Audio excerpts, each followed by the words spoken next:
Reyndi að telja kindur, en ein þeirra var svo óþæg að hún sneri á hann hvað eftir annað. Það var miklu auðveldara að fást við tunglið, hugsaði Högni Hinriks með sér og hann bjó sig undir að telja tunglið það færi fram hjá glugganum hans. Þá mundi hann eftir því að í sjónvarpinu hafði hann séð fólk fara til tunglsins í eldflugum og hann velti því fyrir sér hvort þangað gengju almennings eldflugar svona eins og almennings vagnar. Daginn eftir kynnti Högni Hinriks sér ferðir túnvaxins og komst að raunum að hann stoppaði hvergi í nágrenni við hann. Hann heimsótti því Kalla kanínu og bar þetta vandamál upp við hann. Það gerir ekki til, sagði Kalli. Þú ert bara að fara upp í loftbelg, krækja reipum hotna á tunglinu og hala þig svo upp. Þetta hljómar ekki svo illa, hugsaði Högni Hinriks. Það er best að við reynum að komast í tungsins. Kalli átti gamla matarkörfu og nokkrar blöðrur frá því á jólunum.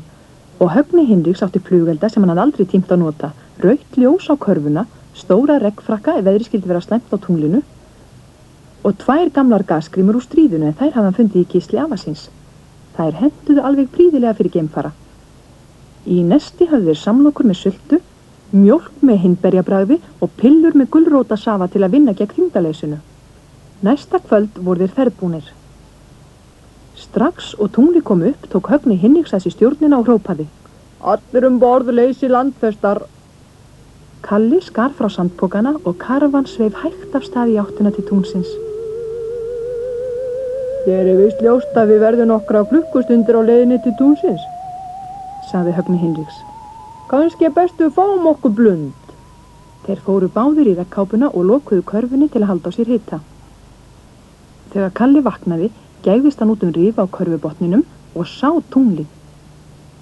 Raunar var þetta spegilmynd tunglsins sem speglaðist í tjörninni en Kalli gerði sig ekki grein fyrir því og vakti Högna. Högni trúði sögu Kalla af því í sömu andrá hvarf alvöru tunglið á bak við ský. Skjóttu lendingar eldflögunum, sagði Högni Hinriks.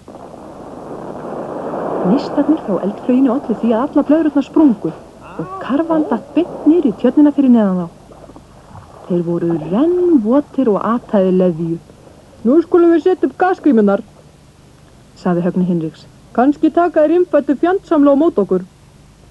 Og þið geti verið viss það að þegar þeir risu upp úr forugri tjörninni, klæddi regnkápu og með gasgrímu, gat ekki farið hjá því að þeir skitu fólki skelk í bringu. Gísli bóndi var að svæfa kýrnar sínar þegar hann heyrði allan gauraganginn og vildi ganga úr skuggum hvað ill honum. Hann læddist í varlega út, vopnaður stórri heykvísl.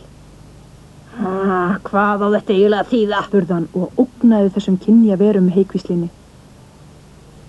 Högni Hinriks hafði oft séð svona atburð í sjónvarpinu svo hann vissi sko alveg hvernig átt að bregðast við og sagði: Við förum með friði og komum á stórum fugli frá fjarlægu landi.